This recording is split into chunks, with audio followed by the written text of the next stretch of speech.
12th, 2019. Clerk, can you please take the roll? Herman, Here. Mugrower, Here. Rousey, Here. Eschel, Here. Miller, Here. Allison Osby. Here. Palmieri, Here. present 7. And Deputy Mayor Herman will lead us in the invocation, followed by the Pledge of Allegiance by Carl Traeger, Middle School First Lego League Robotics Team.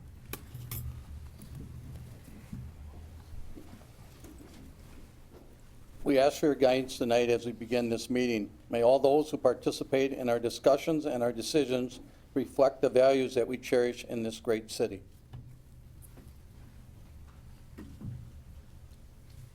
I pledge allegiance to the flag of the United States of America and to the republic for which it stands, one nation, under God, indivisible, with liberty and justice for all.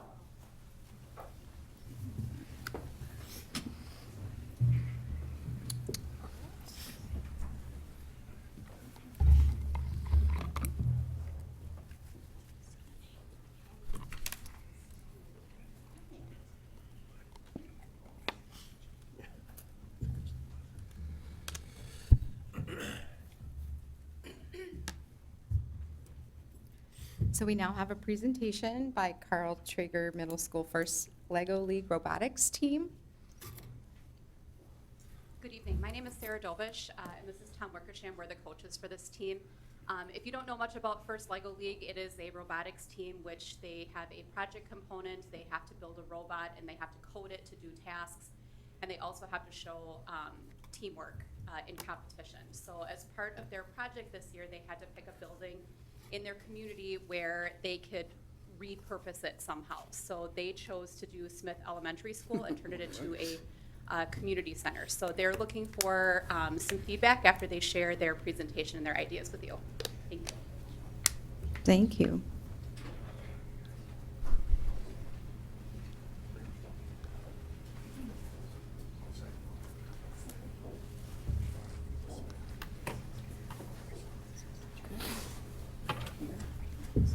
I can do all these things. You guys can just leave it there.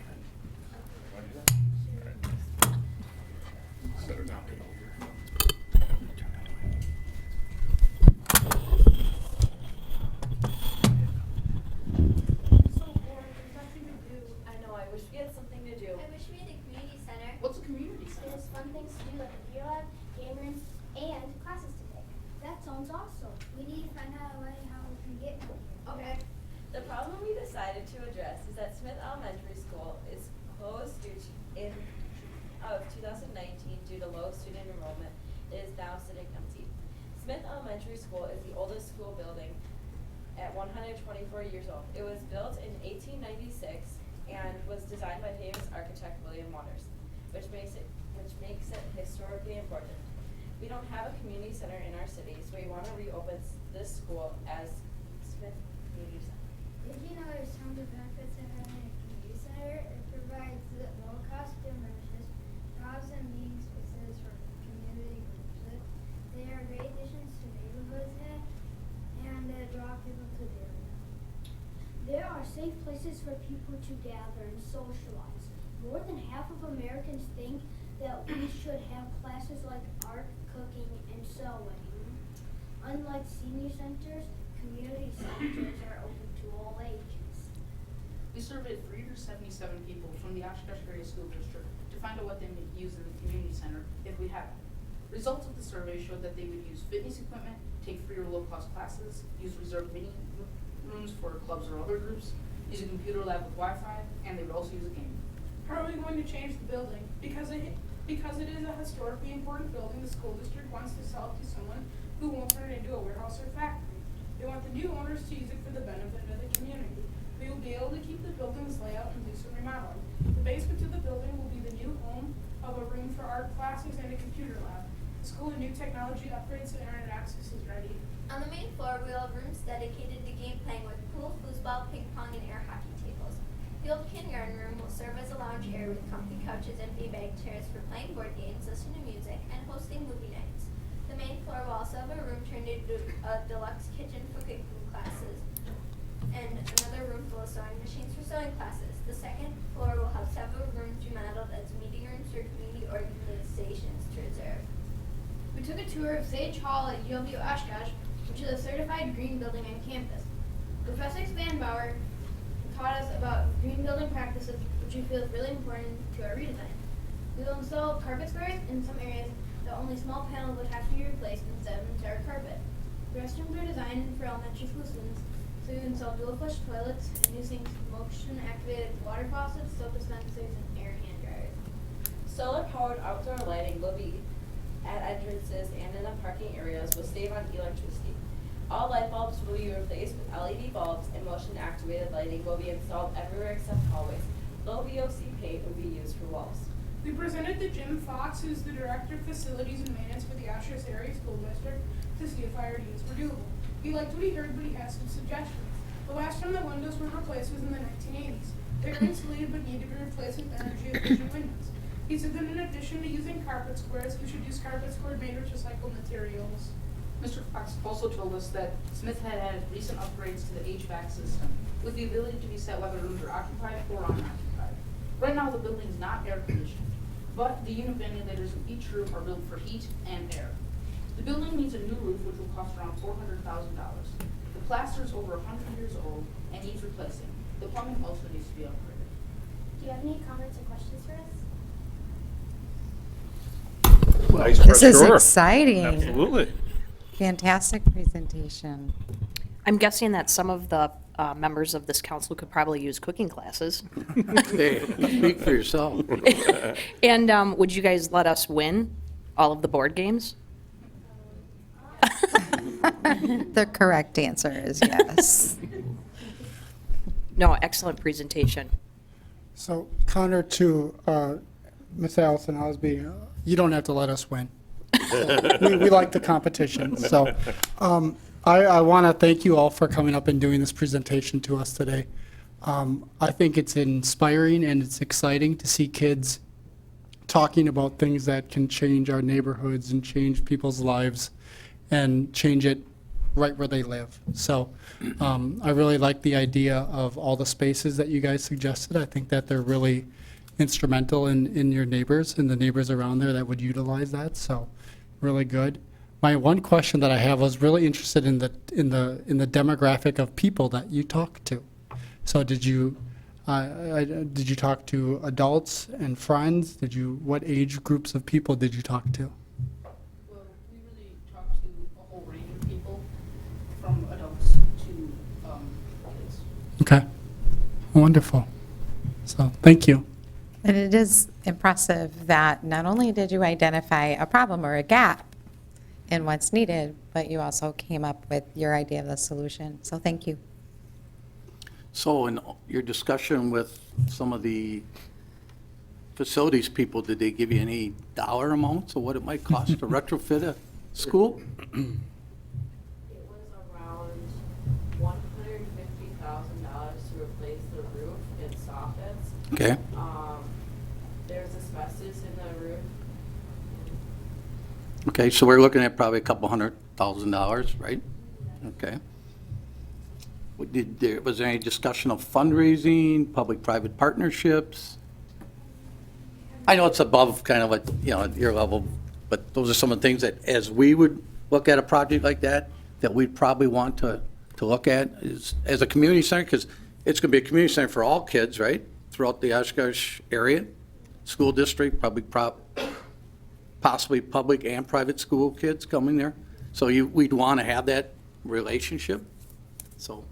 Did you also say, though, any ages? Did that include adults as well? Oh, okay, yeah, community center. It was for all, yeah. All ages, All yep, ages. good, good.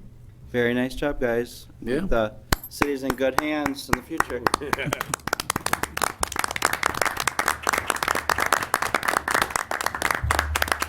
Actually, just one last thing. I thought when we got the message and the request to have you guys, I thought it was a very opportune moment in the community. You guys picked a great building to talk about with its history as well as what's going on currently in the community. It's a great topic to talk about and have a youth perspective as to what the building could be in the future.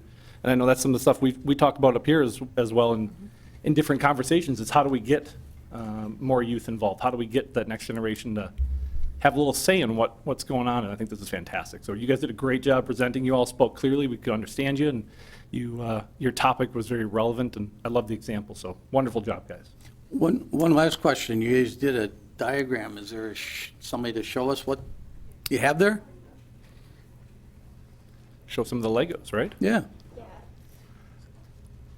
Because if you're a Legos team, there's got to be Legos in there, I think. Okay. Oh, So we did a layout model on a foam board of the school building, and this is kind of like the outside. So we have a playground, we put in a baseball diamond. That's outside Smith. So we have over here's the gym. And if you can see, there's like little outlines of like fitness equipment in there. okay. Mm-hmm. And then here is the game room, the computer lab. This is the kitchen. And then here's the office. Yes. And Okay. the second floor. Very nice. All right. Well, Very thank you guys. detailed. Yes, very The detailed. second floor has office rooms. Okay.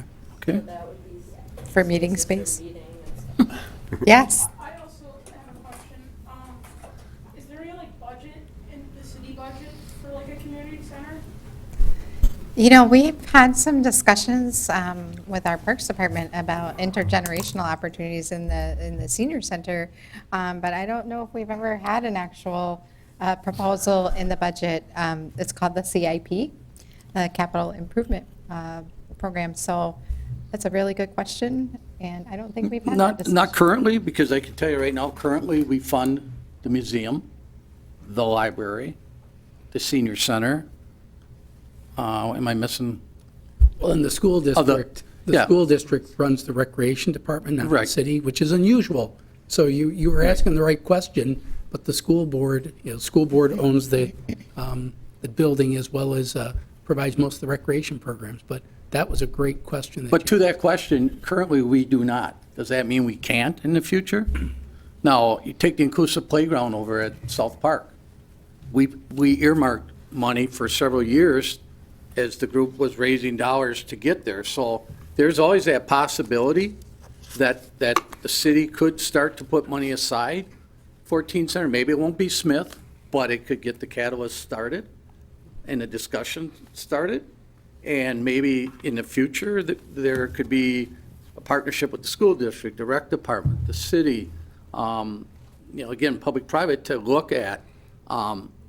Some of you probably followed this summer where Sid Slippley raised dollars for a softball diamond for kids your age to play on.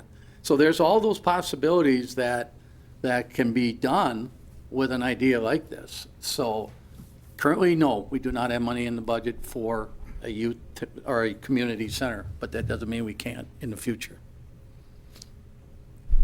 Well, I think you guys made my year. This was pretty neat. Thank you, guys, for taking the time and coming up and speaking to us. We know it's not easy sometimes, so thank you guys for doing such an excellent job tonight. Thank you. Thank you. So you could stay for the rest of the council meeting, which will be covering the budget in detail. They're as exciting Or as this. not quite as exciting as your presentation. You could also watch paint dry and enjoy it just as much. Don't throw those things away, keep them.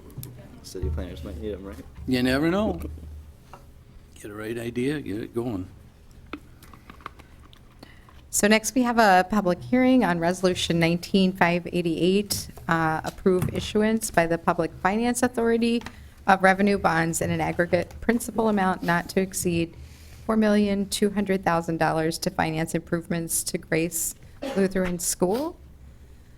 And second reading, Resolution 19588, approve issuance by the Public Finance Authority of revenue bonds in an aggregate principal amount not to exceed $4,200,000 to finance improvements to Grace Lutheran School. And the third and final reading, 19588, approve issuance by the Public Finance Authority of revenue bonds in an aggregate principal amount not to exceed $4,200,000 to finance improvements to Grace Lutheran School. I have a motion and a second by council? So moved. Second? Sorry, do we have any public registered to speak on this item? No one is registered. Okay, thank you. Okay, Any- Councilmember Peschel moved it. I don't recall. I second it. Thank you. Deputy Mayor Hearn. Any discussion?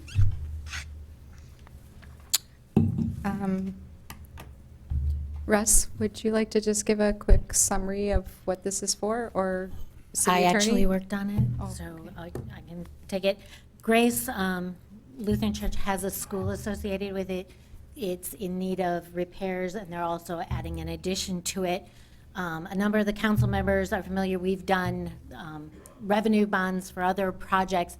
This one is actually kind of a new thing for us, but the Public Finance Authority is a governmental entity that was created by the legislature. It's authorized to issue tax-exempt, taxable, and tax conduit bonds. So they would issue it instead of the city. It was a entity that was formed with the National Association of Counties, National League of Cities, Wisconsin Counties Association, and League of Wisconsin Municipalities. It's an alternative to the cities and towns issuing the bonds. But to keep cities and towns involved in projects within your jurisdiction, they do require a public hearing and basically a vote of support from the local community. And that's what's in front of the council tonight, is that vote of support for the project. But the $4,200,000 does not come out of our budget. Correct. Madam Mayor? Yes. Just to follow up on that, it does not count towards our legal debt limit either. It's a conduit debt, so it's issued by this other authority. We lend our full faith and name behind it, but we don't actually have the We obligation. actually don't behind put our name on it. We just do this hearing and Okay. support it. The bond is actually issued by the Public Finance Authority, so it's not, after this, we're out. Okay. Okay. Next, we have our first, Need a vote. probably be a good idea to vote on that. Herman? All right, can you please call the Aye. roll? Mugrower, Aye. Krause, Aye. Peschel, Aye. Miller, Aye. Allison Osby. Aye.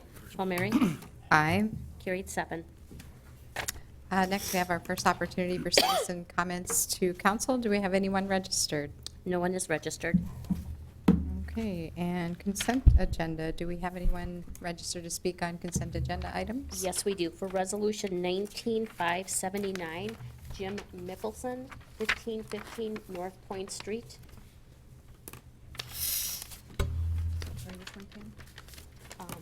Number 17. Welcome. Hi, Jim Michelson, 1515 North Point Street. I'm chairman of the Bicycle and Pedestrian Committee, and I just wanted to talk about our bike and ped plan. The Bike and Ped Committee worked on the plan for over 2 years. We spent a lot of detailed time and went in great detail to try to really put together a good plan. I think the final product is very good. It's there's a lot of new maps and road updates that we spent a lot of time on those. It's easier to read, and there's less pages, and it really turned out to be a really good product. I'd especially like to thank the Bike and Ped Committee members for all their extensive effort and input. And Kim Biederman, who's here from East Central Planning, she did a really good job and helped a lot in the plan. Tanner Russell really did some great work on the GIS. He's from East Central, the GIS maps. And especially Alexa from our Oshkosh Plan Department. She just did a great job. Thank you. Deputy Mayor Herman. Thank you. Just one question, Mr. Mickelson. You were on the original plan, and I know I approved it when I was on council. Can you, one or two significant changes from this plan to the previous plan? I think the original plan, we worked on, I was on that committee. It was a couple of years we worked on that. There were some really good people on there. Some of the things that I think we've just, as we developed it, that was our first plan, and this is the update. Some of the things we went into a lot more detail, I think, reviewing our routes around the city and what we thought were really good routes. And some of the things that we've learned as we've gone along through all that, and like I said, I think it's a great update to the original plan. Okay. I don't know if Kim's got anything she wants to add to it, since she worked with East Central on it. Sure. Just informing the public so that, we've made quite a bit of changes over the years, but, Yeah, hi, Kim Biederman. I'm the Regional Bicycle and Pedestrian Coordinator for East Central Wisconsin Regional Planning Commission. We were able to work with the City of Oshkosh in updating their bicycle and pedestrian plan through our technical assistance program. We spent quite a bit of time in being very intentional in updating this plan. While the first plan was very well done, we heard comments from the Bicycle and Pedestrian Committee that it's long, it's hard to read, hard to navigate. So we streamlined the plan, and we also made it to fit the nature of what other bicycle and pedestrian plans are doing. So we looked at the 6 E's of bicycle and pedestrian planning. Those are education, encouragement, enforcement, engineering, equity, and evaluation. So while we spent a lot of time talking about the roadways and how we'd like to see roadways built to accommodate all modes of travel, we also talk about what other activities we could do to foster people to travel safely, whether it's by car, by biking, by walking, by transit. So we try to use all of those modes to really not look at just the engineering, but what else we're doing.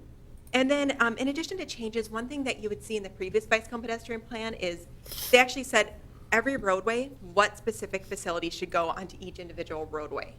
The comments we received is a lot of times that could become a burden when looking at a future roadway project, because the conversation became, well, can we still have bike lanes here instead of can we accommodate bicyclists? So we provide a little more flexibility in that plan to say, let's look at any accommodation, and then we have that creativity once it comes into the CIP and the planning process to figure out the correct facility at that time, because things can change so quickly. good. I'd also like to thank the citizens and stakeholders that participated in the beginning stages of the plan, because certainly that's what the plan is for the people to use. So I appreciate those folks that participated also. Councilmember Peschel? I want to thank Jim, and I want to thank Kim. I know Jim has been doing this for decades at this point, so thank you for your service doing that. And I just want to acknowledge that about 12 years ago, we didn't have a bike and pedestrian plan.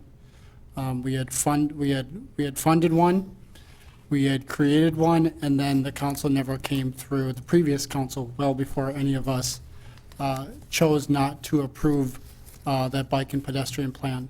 So the progress that's made in Oshkosh in the last 12 years is amazing.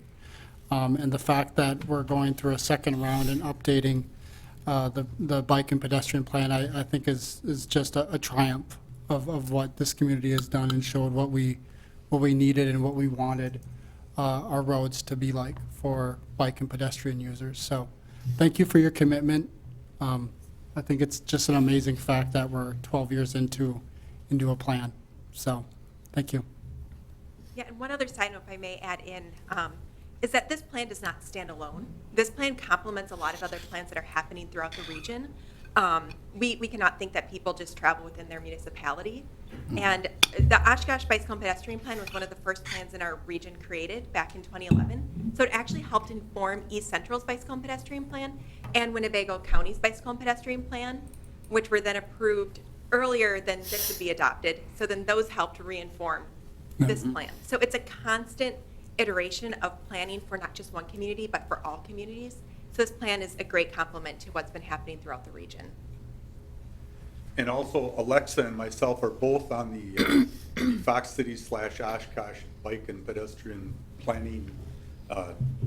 It's a mouthful. It's a lot. But we're on that, we serve on that, and that way we're with the Fox Cities and Oshkosh, we're relaying any information we have with Fox Cities and the whole area. So that really works out good. Good. Very nice. And as the liaison for the Bike and Pedestrian Committee, I'd like to especially thank Alexa Nazunas for herding all us cats through this process, because she went above and beyond many times to make sure that we had a thorough analysis done. So thank you, Alexa. Thank you.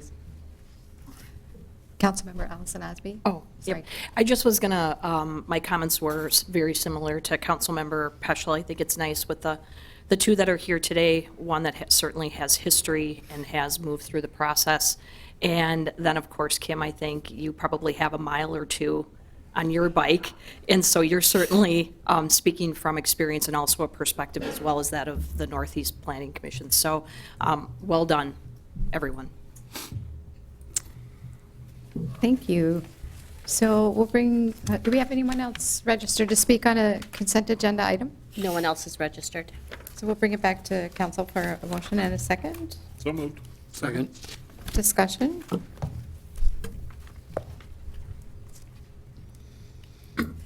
Seeing none, can we please call the roll? Herman, Aye. Mugrower, Aye. Krause, Aye. Peschel, Aye. Miller, Aye. Allison Osby, Aye. Palmieri, Aye. carried 7. Next, we'll move on to new ordinances. There would be no anticipated formal action taken on these items. Ordinance 19584 approves zone change from institutional district to institutional plan development district at 1745 Oregon Street. Plan Commission recommends approval. Do we have anyone registered? No one is registered. All right, no action on that item. And 19585 approves zone change from institutional district to institutional plan development district at 619 Merritt Avenue. Plan Commission recommends approval. Anyone registered on this item? No one is registered. Mr. Lyons, do you want to give, or Mr. Davis, just a brief explanation of what that entails? 619 Merritt Avenue?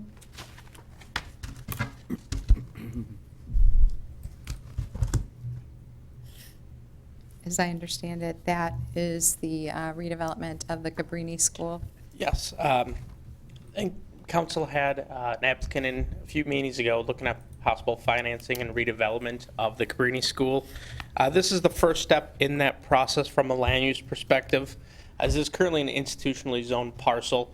The intent is to use that school as senior apartments. In order to accommodate that use of senior apartments, the applicant has to first rezone to a plan development overlay, as they're splitting the church west portion of the site from the proposed senior apartments on the east portion.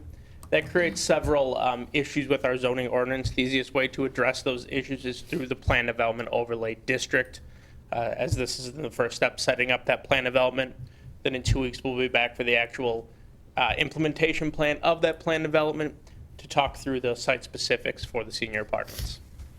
And as I understand it, these are affordable units for 55 plus, correct? That is my understanding as well. The applicant will be here to answer more information for that. Certainly. Thank you. And Mr. Lyons, 1745, that's Smith School, correct? Correct. The other rezone was Smith School. Okay. All right, new resolutions. Resolution 19586, adopt the 2020 annual operating budget and establish the property tax levy for the city of Oshkosh. It looks like our students have deserted us for this item. Anyone registered to speak? No one is registered. Back to council for motion and a second. So moved. Second. Discussion? Deputy Mayor Herman. Thank you. Mr. Van Gompel, you have a short presentation you want to present to the council that you gave to us earlier, but for tonight, since it is a opportunity for citizens to see it again, go right ahead. Okay, thank you. Did do a short presentation at the public hearing and see how I can handle technology. But basically, waiting for the slide to come up, we look at the sources of funds for all types of our city budget, including the general fund. But we also have money coming in for the special revenue funds, enterprise funds, and those are divided into general revenues at about 32%. The enterprise funds make up about 32%, and then we have various other slices of the pie with the money coming in. It's important to note that our sources of funds, if you look back on the history, we've been very reliant on shared revenue, and shared revenue is the money that comes from the state of Wisconsin. There's a long history in that program. That's represented by the blue dots in the graph that you see on the screen. It's important to note that since 2009 to 2020, we actually have a reduction of about $1.5 million, so it's really held constant over those 10 years or so. The tax levy is the levy represented, the revenue represented by the red dots, and you can see the increase over that same period of time. And then all other funding is just kind of lumped together in the green bar and the green dots that you see there. So that's all the money coming into the city. If you were to take that as a slice of the pie, and this graph at the top of the chart is 100%, you'll note that shared revenue started out about 10% of all of our revenue, and it's less than that now. The tax levy has grown a little bit, but all other revenues has grown just a little bit more as well. Where does the city use its money? Most of it comes into the general fund, and that's the blue. It's about 35% of the pie. Enterprise funds is about 32% of the pie. That's the darker blue. Special revenues, and that's the library, senior services, the museum. They operate like their own entity, but they're considered special revenue funds. And then the debt service is a fairly big chunk in our city budget. About 15% of our money is going towards debt service. The capital projects is only the part that is funded by levy, so that's why that percentage is so small. It doesn't include when we issue debt for those capital projects. So this is just from the revenue standpoint and property tax. So on the inside the general fund, which accounts for most of our day-to-day operations, most of that is coming in through the tax levy, about 42%. We're still reliant on intergovernmental revenues for about 34%, and then the remaining third is different sources of money coming in. So most communities kind of look at a three-legged stool, a third of it, when we're a little bit more than a third coming in from taxes. Just right around a third for intergovernmental revenue and a little bit less from all the other slices of the pie. Where does the money go? Most of it goes to public safety, and at the public hearing I just had a public safety as one slice of the pie, but I actually broke it down to police and fire. So we have about 29 or 28% of our funding goes each to police and fire. General government's about 13%, public works about 14%. And these are the various departments within our general fund. Doesn't include the special revenue funds, but just kind of an illustration of where does the money go. Again, most of our money is coming in through the property tax levy. Most of that levy is going into the general fund, but there are other demands for tax levy, including if you just look at the levy dollars and how that gets allocated. About 30% of our levy dollars goes into debt service, the payment of principal and interest. We have this percentages that are going to the equipment fund, to the water park, the amphitheater, the library, the cemetery, senior services, the museum, street lighting, garbage collection, transit, and then the general fund. So if you're to look at the actual numbers as it's presented to the city council for their consideration, we're looking at a tax levy of $40,737,400, which is up 3.39%, or about $1.3 million. And this shows the changes for each of the individual funds that receive a levy. So that's illustrated there. And the most important thing is, what does this mean on the tax rate to a typical homeowner? Basically, our assessed tax rate is projected to go up 32 cents that's 32 cents per thousand, which is about a 3% increase.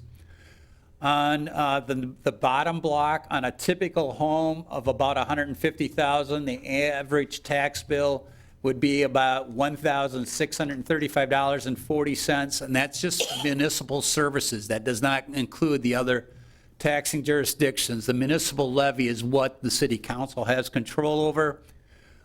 For municipal services, we're looking at an increase of about $48 on an annual basis. So that's what the impact is to the property owners.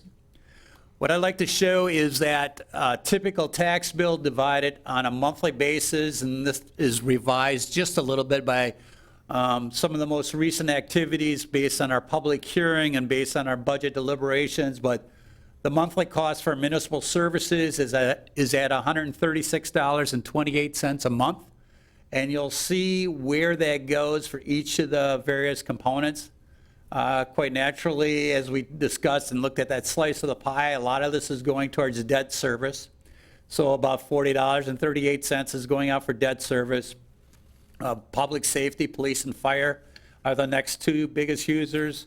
Library, public works, general government, garbage collection, transit and transportation are kind of put together in this slide. Street lighting, the levy for capital improvements, the amount going to the Parks Department, museum, community development, senior services, the cemetery, and all others. So that's kind of a snapshot of where the money's going. So in order to adopt our 2020 budget, in your packet was a proposed or our suggested resolution, and that would be at the $40,737,400. Deputy Mayor Herman, did you have something? No, I'm good. Thank you. Okay. So we will bring that back to council for motion and a second on resolution 19586 for adopting the operating budget. Already have them. I think we already. It's already on the floor? Yep. Okay. Further discussion? Councilmember Mugarauer? Thank you, Madam Mayor. No, I think just in a nutshell for those at home, I think I said it last year as well. You know, no budget's perfect. 7 of us sitting up here getting to approve of a budget, city staff making the recommendations. No budget's ever perfect. It's a good work product, though. The effort put into this document definitely supports our strategic plan and our growth for this community and how we get there. And I think that's what the 7 of us can agree on, that we're trying to grow this community in a good way, and that this budget supports that. So I'm supportive of our budget, and thank you for city staff for putting in all the effort and getting us here. Thank you, Finance Director Von Gompel, for guiding us through this. We really appreciate it. Councilmember Miller? Thank you, Mayor. I asked Russ to take a look at that library budget one more last time for me in the numbers and the ask. I mean, where do we end up with that? Well, as your packet was put together, and if I could get the PowerPoint back on the screen, and I'm not sure if you can see this, but included with your resolution in the packet is a diagram and an exhibit that shows the allocation of the various levies for the funds. At this point, when we put together the proposed budget, the proposed levy is $2 million, for the library is $2,772,700, which is an increase of $76,600, or about a 2.8% increase on the levy for library services. And what does that look like if we freeze the levy? If you freeze the levy, we would have a reduction of $76,600. I do have a revised chart. It's not in the PowerPoint, but I could hand it out, and I could also put it on the overhead. Thank you. One of the questions that came up during the latter part of the budget work session was there was a line item that referred to WRS prior year service, which was actually a misnomer. It was payments for retirement. And we believe that there's sufficient funds in the personnel budget that in the event that if council wanted to reduce the levy, they could, and the library fund could use its reserves to fund the difference. We don't think that, and nor would I recommend any of the reductions that the library director has proposed. I don't think that's where we should be going at this point.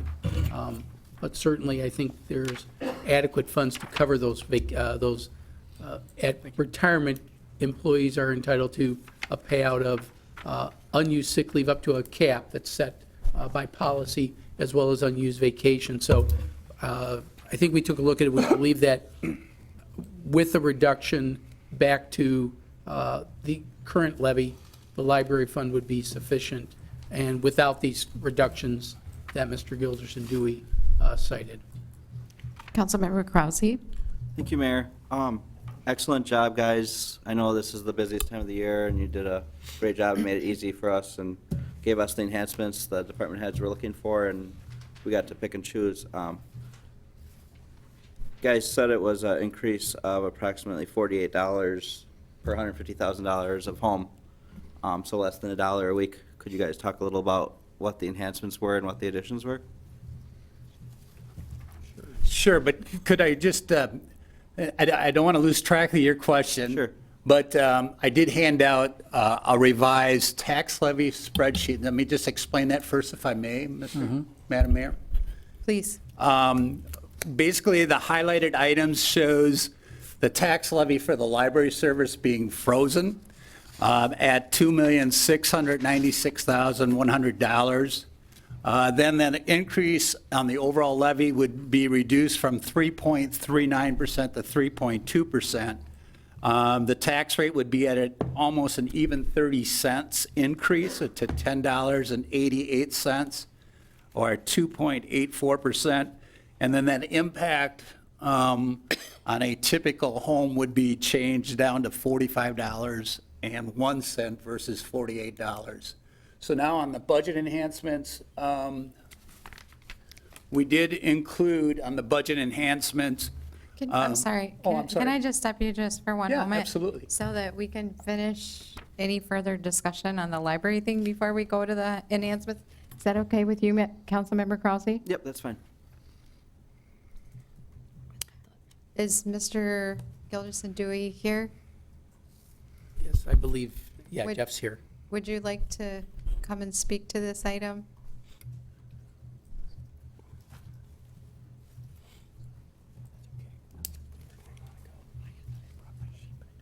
Good evening. Good evening. I don't really have anything to say about this item. This is the city manager's budget. It's his decision. He informed me of it this afternoon, and I will defer to his explanation for this decision. I don't really have anything to add. Councilmember, Miller first. Thank you, Mayor. So Russ, Mark, basically we can freeze the levy and not affect any services or anything, and we're not hurting the library in any way by doing this. I think the short answer is yes. Okay. We believe that their fund balance can cover those payments. Those payments are the real wild card. Jeff can't predict with, absolute certainty what retirements may or may not happen. People, we get an indication, but we never truly know. And that's a wild card. I mean, that could be as much as $90,000, and that would be a big hit. But the idea is that we believe that we'll be okay with fund balance and with if the council wanted to do a levy freeze, we could manage that. And again, without affecting anything or raises or anything like that whatsoever. I wouldn't recommend any of the reductions. I think Jeff was Okay. asked a legitimate question. He gave a legitimate answer, but those aren't things that I would necessarily recommend to council. I don't think Jeff was recommending them. He just was said, if you posed a question to him, he gave the answer, but I wouldn't recommend those. The IT end of things is too important right now. So we can just freeze the levy this year, save the taxpayers a little bit of money, and nobody is affected, Yeah, basically. down the road, Okay. we'll have to take a look and make sure their fund balance is sufficient, because we use it, it's a rainy day fund of sorts, but I think it's appropriate to have a fund balance there. Thank you. So just so we're all clear up here, this, that we receive, this modification, is what we would be voting on, or we're amending it to reflect this? You would have to amend it. The motion on the floor is what was up on the screen earlier. Okay. So you would need a motion for that. Because this, if I'm not mistaken, this is different than what we had settled on Wednesday of last week. That is Prior correct. to this meeting. That is correct. Okay. Any further discussion by council? Deputy Mayor Herman. Thank you, Mayor. I guess I would kind of not agree with this adjustment. When I look at the last several years, there's really been no increase in levy to the support to the library. 2017, it was $2,600,000, 24. 18, it was $2,627,000. Last year was $2,696. You know, we're not going up that much we're going from $2,696,000 to $2,772,700. And I know we don't have a lot of control of their budget, but I think even though the library's gone to more of an E thing, they've gotten very more involved in the community. They're involved with their neighborhood associations. They're doing a lot more outreach in the community, and I think we need to continue to support the library. And it's not, I know it's $3 per situation from 4808 to 4501, but I think that the library needs our support, and I would support leaving it at the current levy support. Thank you. And I would echo Deputy Mayor's sentiments regarding that. I believe that the social infrastructure and the other services that the library has evolved to provide on the budget that they have to work with is as vital, if not as much as our public safety and parks and other quality of life. So I'll be supporting leaving it as we have in the current proposed document, and that would be not amending. Councilmember Peschel. Someday, maybe.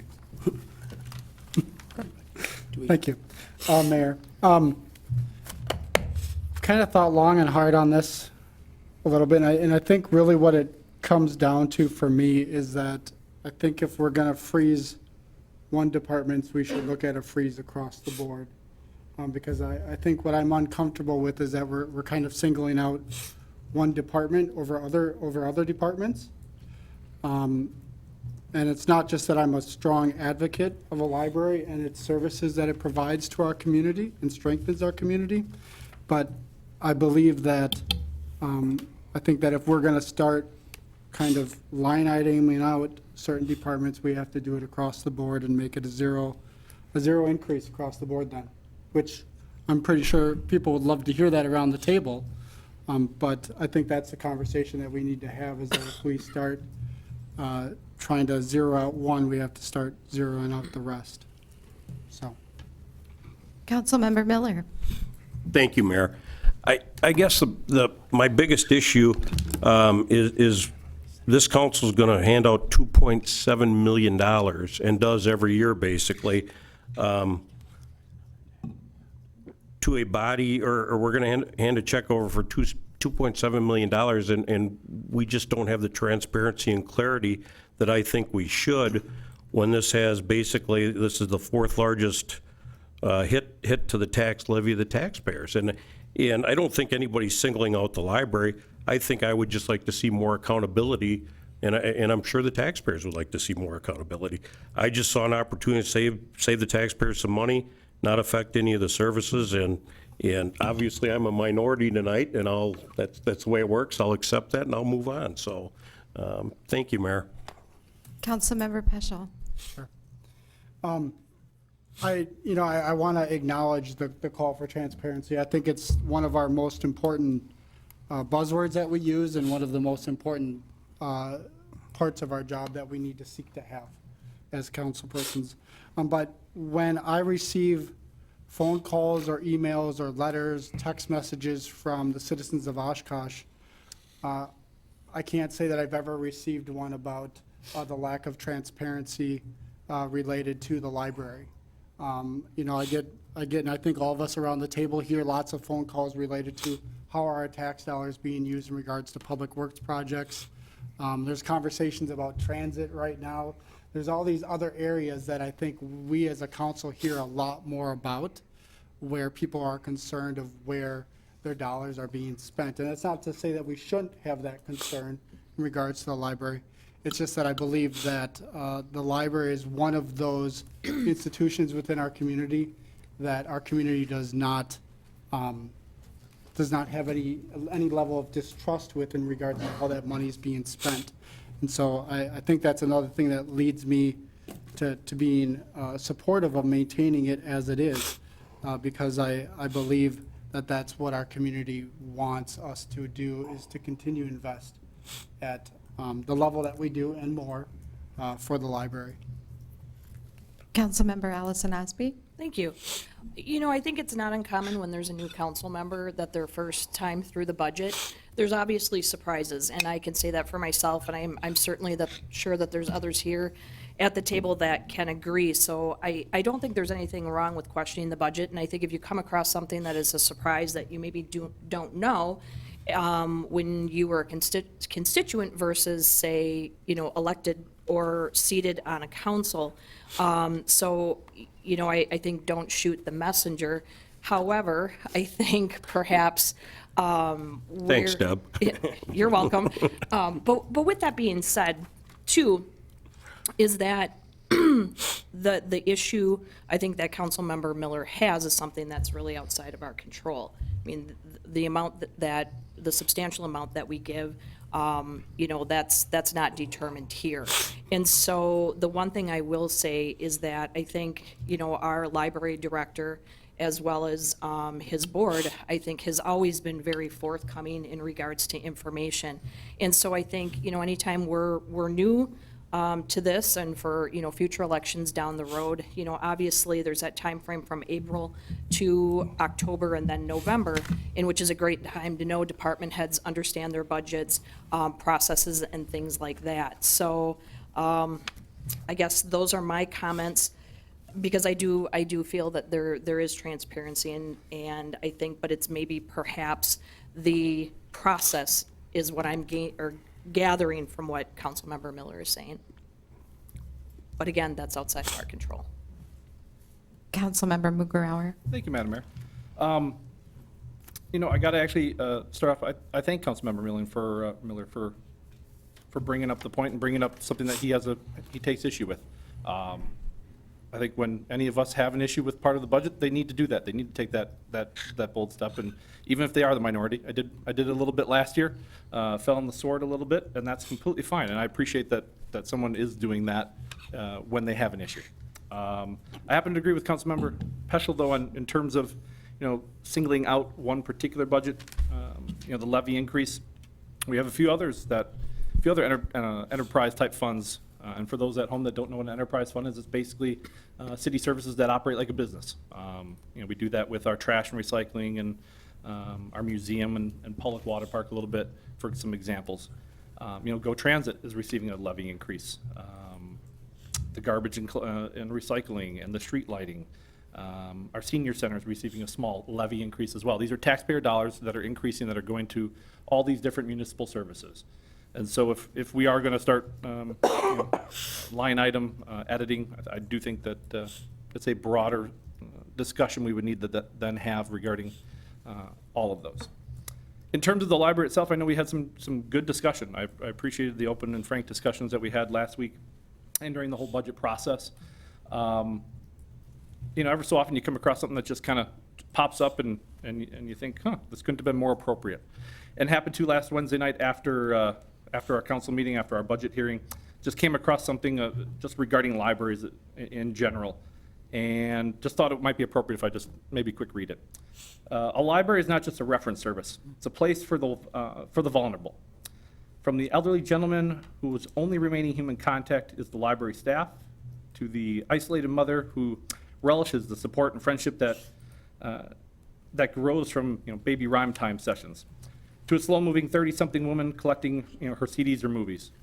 Libraries are a haven in a world where community services are consistently being ground down to nearly nothing. Libraries are vital, and they're worth more, and their worth cannot be their worth cannot be measured in just books alone.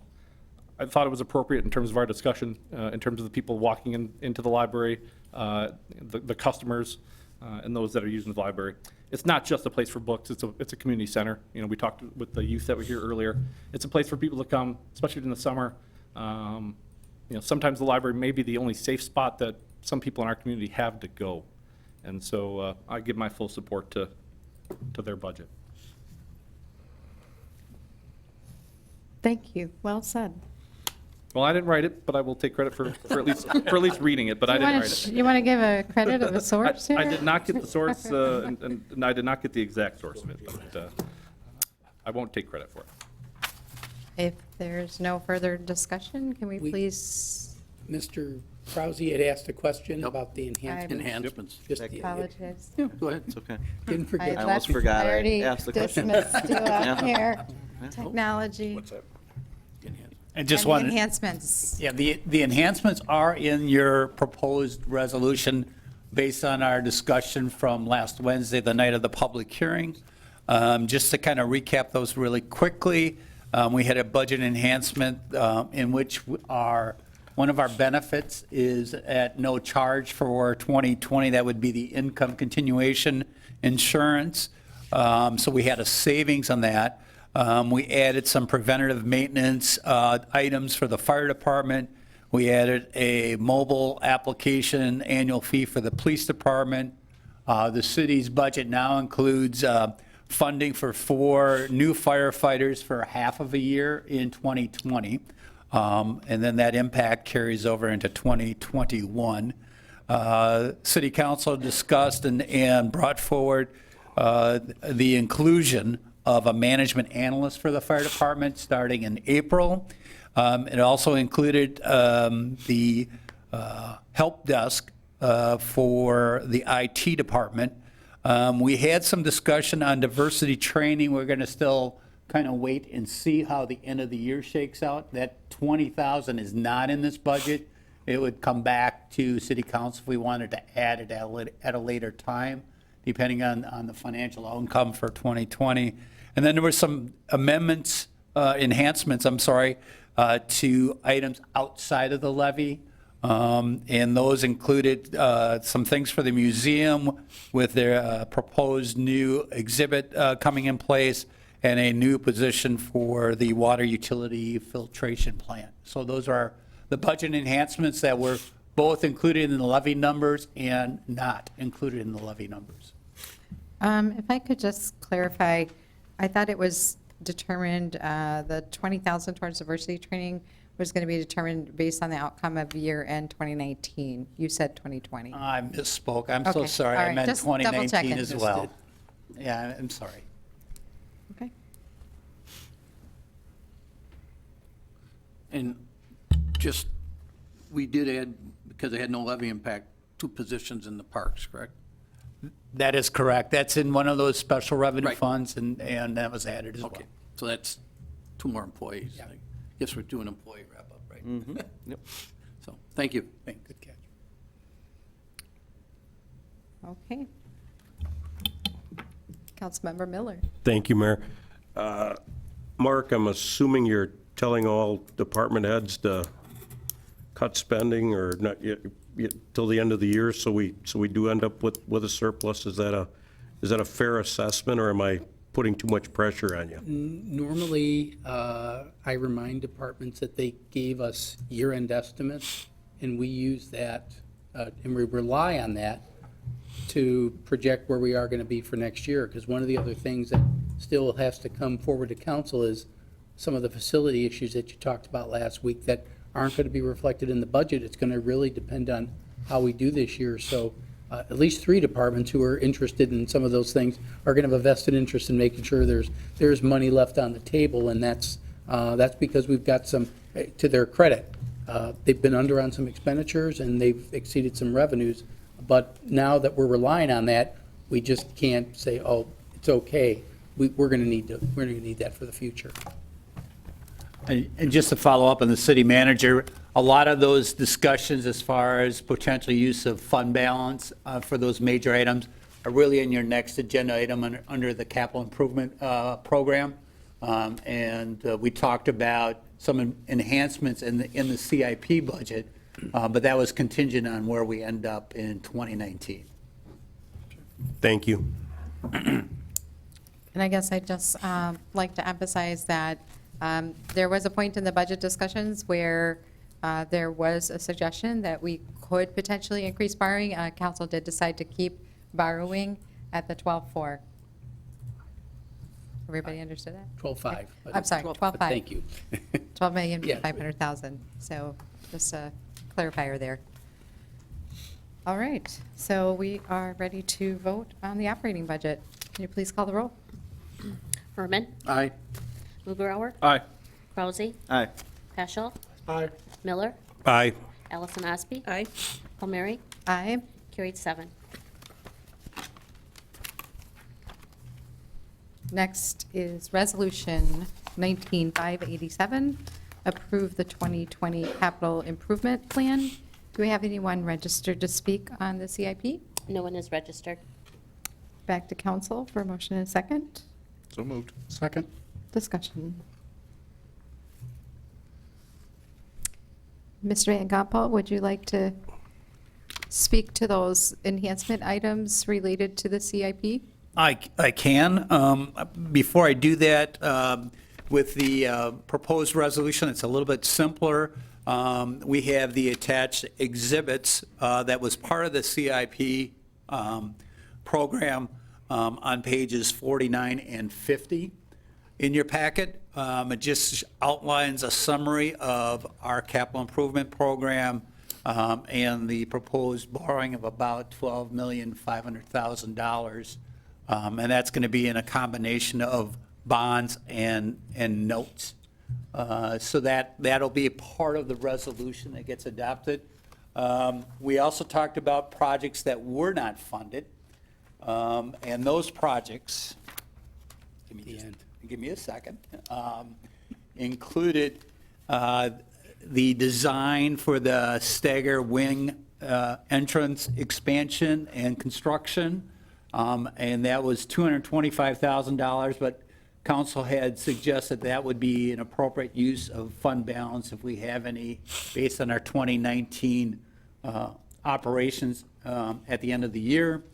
In addition, we are looking at the design and possible acquisition near the Parks building. For the Parks building, that was $250,500, and that would be coming forward as well. And I think that's pretty much it. Yeah, we talked about the police one, but again, that's going to wait and see what happens. Councilmember Mugrower. Thank you, Madam Mayor. No, as the mayor mentioned just a few moments ago, council made a conscious decision to hold to that $12.5 million new debt limit. City has been advancing at a very good clip in terms of paying down some of our debt. And while we do have the capacity to take on more, we did make that decision to hold tight for now. Doesn't mean that in the future we can't take on more. Depending on the projects, we always hear citizen surveys always would like to hear, see us do more roads, or as staff just mentioned, we have plenty of unfunded projects, whether it's the Parks building, the museum, other parks facilities. We have lots of things that we could be attempting to fund, but making that decision to hold tight is a tough one. But I think where we're at right now, it's a wise one, and it's a responsible one. So I appreciate staff coming in at that number and holding tight.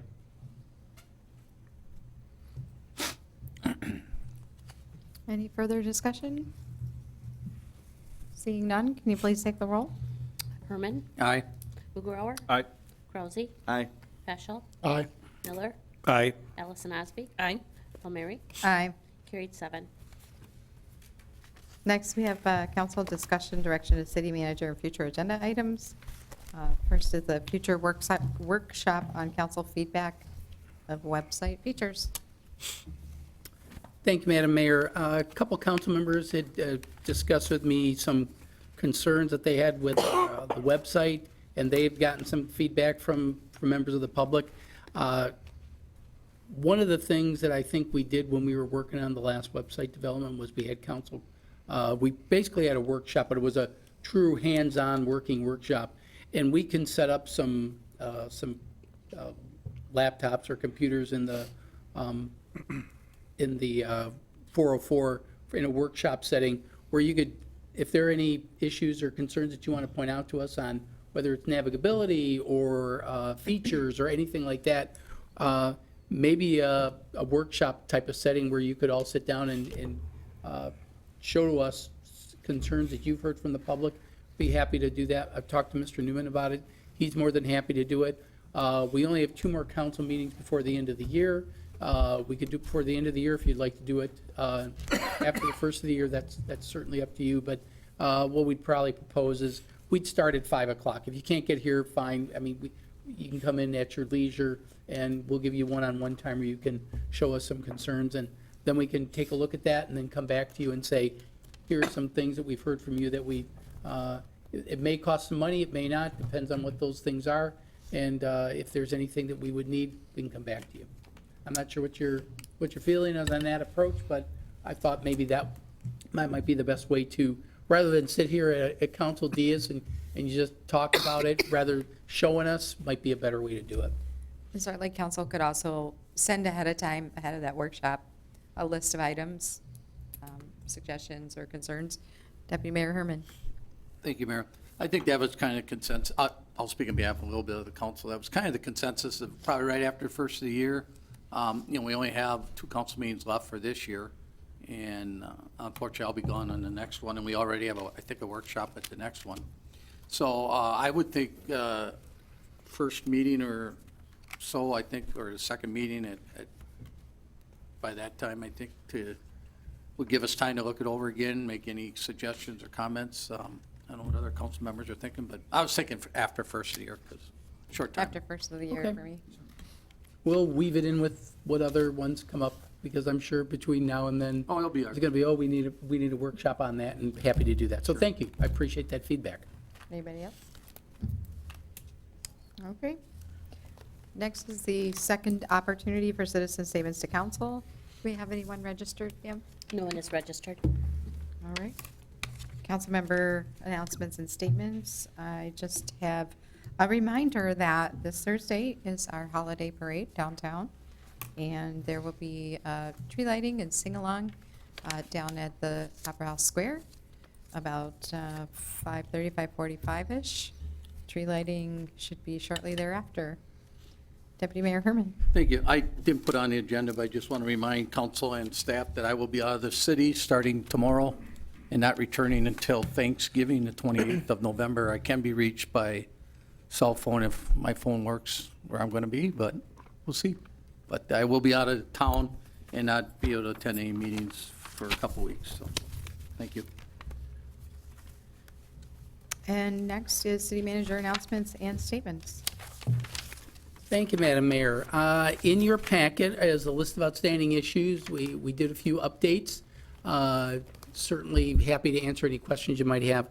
The mayor and I were talking this morning about some items that might be appropriate to add. One was call it what you want, we call it the lifeline rate analysis. In terms of that direction was given to council at a previous meeting. Thought it'd be a good idea to add that to the one. And the other one was there was a council policy a couple of years ago on review of fees, and Mr. Van Gompel's been working with departments on some review of fees, but just give a status update on that as well. So thought we'd add those two, so you'll see those on the next update. If you have any questions about anything on this current outstanding issues, happy to answer those. Just noticing that there are 2 items on the outstanding issues that were due a status update for tonight's meeting. First phase of fire study and the dashboard link to KPIs. Well, the idea behind the fire study was that the recommendations were part of the 2020 enhancement request, So you've taken the action that I was anticipating you would So you take. can take that off the list. We could take it off the list. Well, I think probably the next thing is, we'll have some other things. We got to talk about the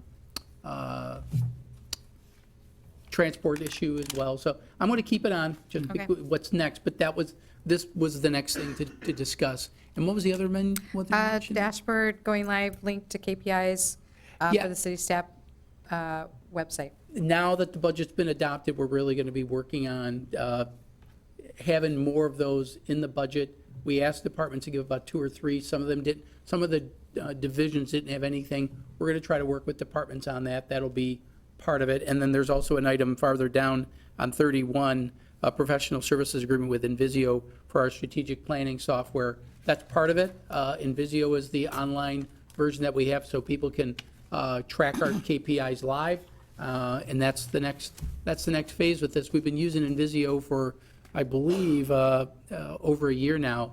But now you can look online and see how we're doing on our key performance indicators. The third quarter report is there for the third quarter financial report is there for council.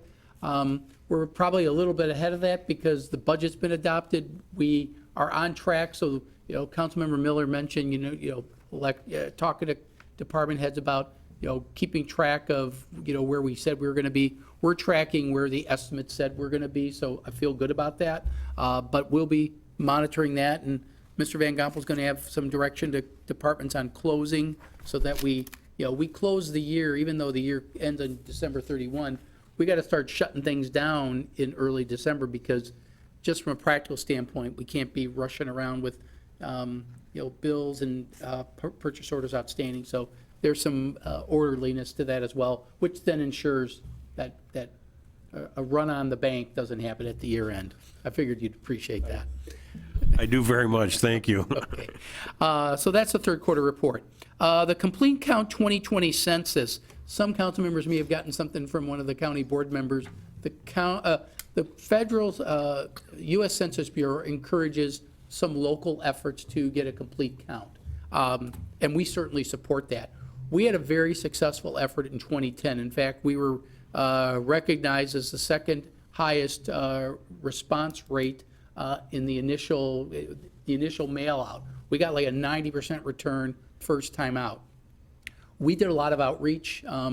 We didn't form a complete count committee. That's what they suggest. But we contacted a lot of groups in the community 10 years ago. Since 2010, 2 interesting developments have occurred. One is neighborhood associations are alive and well. We didn't have those as much back in 2010. So we've got those folks that can be good partners with us. And then a lot of the refugee groups have formed support groups. We can use outreach with them. I've talked with Ms. McLaughlin with World Relief, Fox Valley. She's very interested. We're going to work real hard to keep that percentage up. Similarly, the county has talked about doing a complete count committee. If they do, we're going to send at least a staff member, and we'll identify some of the people that we're going to have at a stakeholders meeting. We're not calling it a complete count committee. It's just, we don't want people to figure that, oh my gosh, I got to come to a meeting every month for 5 months. We just want them to come, help us improve our response rate for the census, and we think we'll be able to do that. Why do we do it? Because our numbers go up. That keeps us, that's good support for revenues, community development block grant. A huge part of that is based on population. And then, of course, representation. We want to make sure Oshkosh has as much representation as possible. So we'll cooperate with the county if they decide to form a complete county committee. The mayor and I were talking, even though I think we're doing a real good job, we could pick up some other ideas. And if we've done a really good job, we can share those best practices with our fellow communities and maybe get the whole county's numbers up. So that's all I have on that.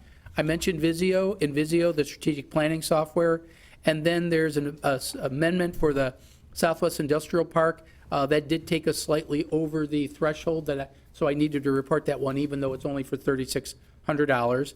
And then the joint workshop with Council, Plan Commission, and the RDA, that's the analysis of impediments to fair housing plan and our CDBG 20 to 24 consolidated plan. we do need to set a joint workshop with them, and we'll be, I don't know if we're ready necessarily for a date now, Alan. Do we have a proposed date? So, okay, it'll be late January, so maybe we'll get the website in before we get this one in. But January looks like we're going to be busy with workshops, so just wanted to let you know that. And that's that group that some of the council members met with, they're going to be working on their final report that will, what we can do to address any perceived or real impediments to fair housing. And that's all I have. Mr. Roloff, just one thing I neglected to ask about under Councilmember Stevens. The Jackson Street Corridor Study Public Participation piece, is that kicking off this week or next week? Perhaps Mr. Davis, I'm sorry. Yes, Mr. Davis. Just something that got kind of, I think, lost in the shuffle here. I know that's been a long time coming, and everyone is excited to participate in the Jackson Street Corridor You Study. spoke long enough to Yes. get them all the way up here. Thank you. And that is starting, and off the top of my head, it's like December 11th is when we're scheduling that, but I'd have to double check. I know we've sent the notice out, but I don't have it right in front of me, but it's in early December. And there's an online survey, right? Yes, And will there also be an in-person public participation piece? yes, and I believe we're going to be at Oak Lawn School Oak Lawn? for that, yes. Forgive me, I don't remember the date and time, but I'm sure it's on our website right now and been shared with I the think it even got neighbors. shared on one of the You from Oshkosh Yes. pages, Facebook pages or something as well. Yep, Alexa's working on that, Ms. Najunas works on that, and I'm sure she would include that in the social media posts we have at Community Development. That gets shared with a lot of people. Thank you. Deputy Mayor Herman. This is not for Alan. Ms. Roloff, back to 33 for just a second. Would the Rental Housing Inspection Board be part of that, or is that fair housing considered single-family housing, not rental housing? It covers everything, and I would think that's just a good idea, and Yeah, I just, Which I you thought of it listed, myself. The RDA, the Plan Commission, and Council. I'm thinking we should at least have some representation from the rental housing. it'll be a crowded room, but we can do it. And we certainly included them for the consultants who interviewed the stakeholders before, Okay. so that would make Yeah, sense. so I think it makes sense to have them. Absolutely. Good Yeah. catch. Great, thank you. All right, thank you. And it looks like strategic planning, based on our survey, is Wednesday, so. Wednesday, January 29th. I know Jake had said that wasn't a good date for him, but it's a Wednesday, but if you can make it, great. The other six of you, it's sort of like year-end estimates. You've committed yourself now. Jake's the only one who's off the hook. I'll be there. But Jake will even be there, so I'm going to use Jake to guilt the rest of you. But thank you so much for the quick response. You're going to be getting a survey in early December what changes you want to see, where do we want to go type of thing. We're currently surveying supervisors and department heads. We're going to have a workshop with them in early January.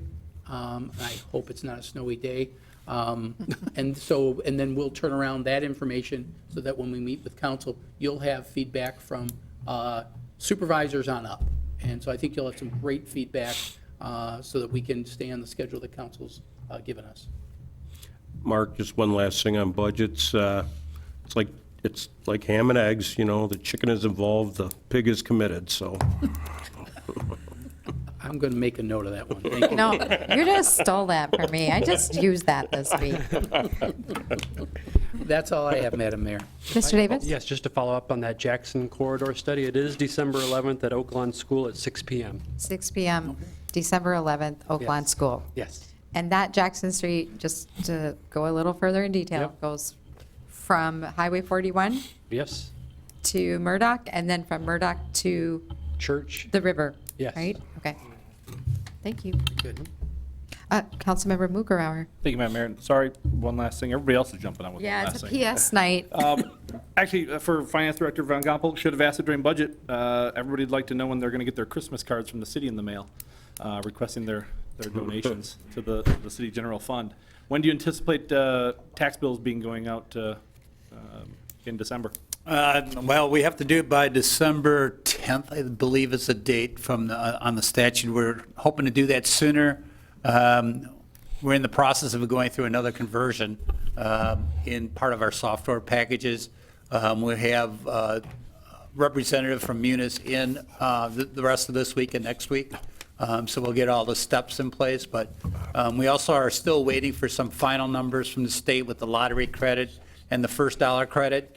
So it takes a little bit to pull that together. It'll probably be early December, but I don't have a date at this time. Just wondering. Thank you very much. Okay, very good. Looks like we just need a motion to adjourn. So moved. All in favor? Aye. Aye. Good evening.